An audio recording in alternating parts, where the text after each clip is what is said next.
Douglas, what are you doing? Come on, Douglas, what are you doing?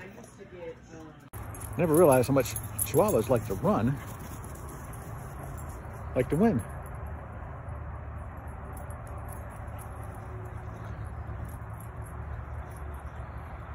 They really enjoy this. Oh, now we got two that are getting a little bit of a tussle there. Hi, it's Cameron, and we're going to do a little bit about weathering. So I'm working on my 1950s era's fleet of freight cars. So I've got a lot of older brown, reddish brown cars that you generally see in that era, and so I was trying to work on weathering them, and I've done quite a few techniques here, but I'm going to show you one I think I'm having a lot of success with, because it kind of matches what's really happening on the cars, at least in the color photos I can find. And we got Fu Man here, which right here, it's supposed to say hello. Pay attention. Yeah, right here. See? Pay attention to the people. Fu Man. All right. So what I'm going to talk about here is this is a color image from Pinterest, and so these cars here, you can see they're all different shades of that reddish brown color that you see here, and you can see some wood cars and the roofs and stuff like that. So there's, amazingly, you know, for the steam era, I thought they'd be all black looking, but they actually have a lot of color to them still. But all the roofs are kind of a blackish, grayish color, and then some of them here you see in the background a little bit more stained up. This one's got some stains running down and stuff like that. But I'm doing this, and I usually use a dot wash, and then I come back with what am I trying to think of here? The oil paints, and do all kinds of rust effects or just color effects and stuff like that. But I've been doing something here a little differently, and I'm going to show you how I do that. There's two cars here I'm showing you right now. This first car here, I did a dot wash on it, and a dot fade, I guess is what you call it, where you put the different colors on there and you basically wash it off with turpentine with the oil paint. So, and I did very light weathering on that, but I'm going to go back and redo it with the technique I'm doing now.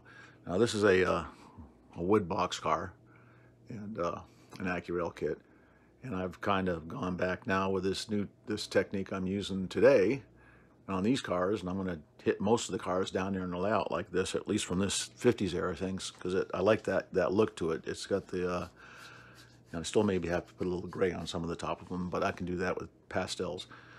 But most of this color here, or most of this in here, is this panel line accent color from Tamiya, and it comes in gray and it comes in black, and I know I've shown it before on a video, but I did most of that with that, and then I've come back with black, and I've shown you guys before. This is for my wife's Bare Minerals that she donated to me, and I have this in the browns and in the black, and I'm come back with that, and I can put some dust effects and stuff on the car. So I'm going to go ahead and show you doing that car right here using this panel liner, and then we'll go from there. What we're going to need here is the panel accent liner and Q-tips, and I reuse these, and they get a little rusty, but then you just get new ones. But these are the two things I'm going to use for it. You got to shake this stuff up real good too.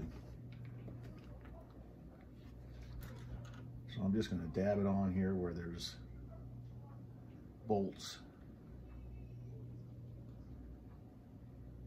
and it's going to follow down into the panel lines and around the detail here.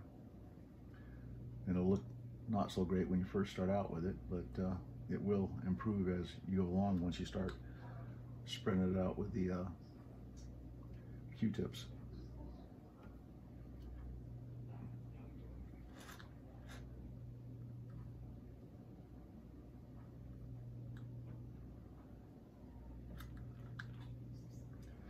And this stuff draws up with capillary effect, so as you go along here you can hit lines like that and it'll start drawing up. Now you can put a gloss coat on here, or you can do it with the original paint of the car. Most of these I'm just doing with the original paint of the car. I've done it with gloss coat also, but I'm kind of liking the effect here just using the standard paint that's on the car. So what I'm doing right now is getting these roof panels and getting all these little areas where it can collect the soot and dirt on the top of the roofs.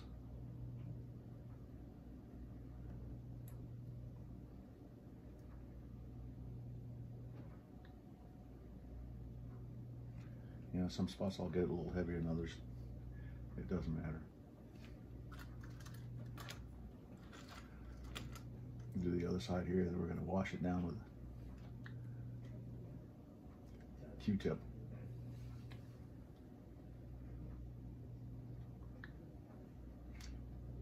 You can see the areas where I get it thicker, it'll actually spread out farther.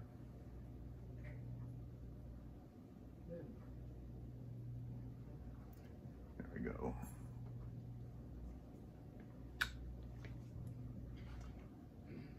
Get the roof panel creases.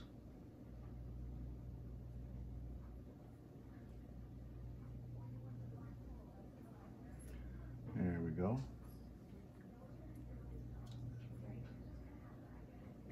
All right. So that stuff all still pretty wet here, and then you take your Q-tip, you just come back and you rub it along here, and it looks real black when you first put it on, but after you kind of blend it in with a Q-tip,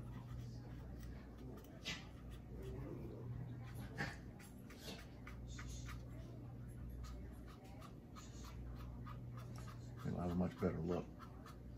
And what I'm going to do is just show this here, what I'm doing, then I'm going to pull one of these other cars off behind where I've done it, and I haven't done the pastel weathering yet, so you can see how it looks before hitting it with a pastel.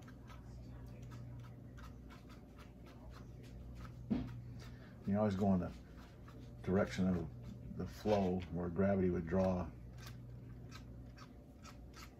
water that would run off these roofs down.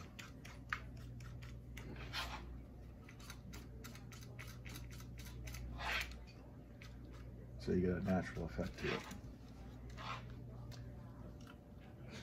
So that's what it kind of looks like now. It's still wet.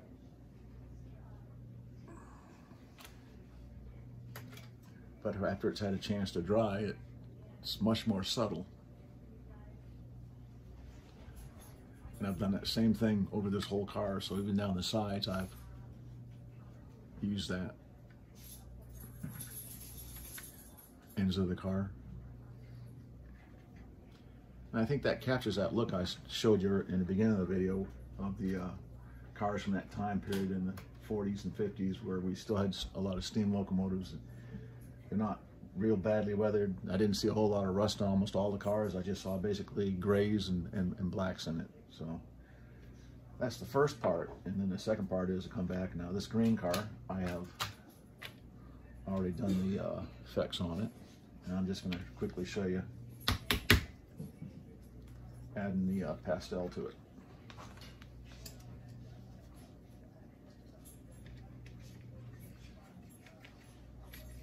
And pastel sticks very subtly too. It's not a fast transition at first. I mean, you can build it up in the brush and move it around here, and you can see a little bit darker going on that roof walk here. And it's almost like dry brushing with pastels when you do this. If you don't know what the dry brush technique is, you take put paint on a brush and then you wipe most of the paint off, and as you come back over the model, it deposits that little bit of paint left on high spots and gives you more showing of the detail, which I haven't done that technique in a long time. Every once in a while you'll get a little bit too much pastel in one spot, but I seem to notice on the actual cars themselves, you still see that. Some spots have heavier amounts of soot than others. I don't know if it's just the way the rain fell and how they are.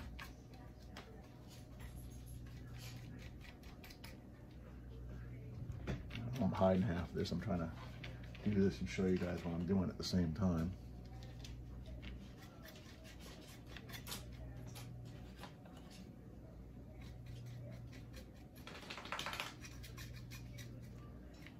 Again, I'm generally going in the direction that the water would flow, but I do sometimes go sideways against it so I can collect the pastel on the top of the ribs and stuff to give it a little bit more definition. But the last step is to always come across in the direction of water flow. Now this car, I did the actual panel liner about an hour ago, so it's got a little bit of moisture still there. That also makes that hang up. So there you go. Now the pastels on are, again, subtle, not too much, not over aggressive, but it gives you a nice look. And then here's on the side of the car where I've done the panel liner and drawn it down with a Q-tip.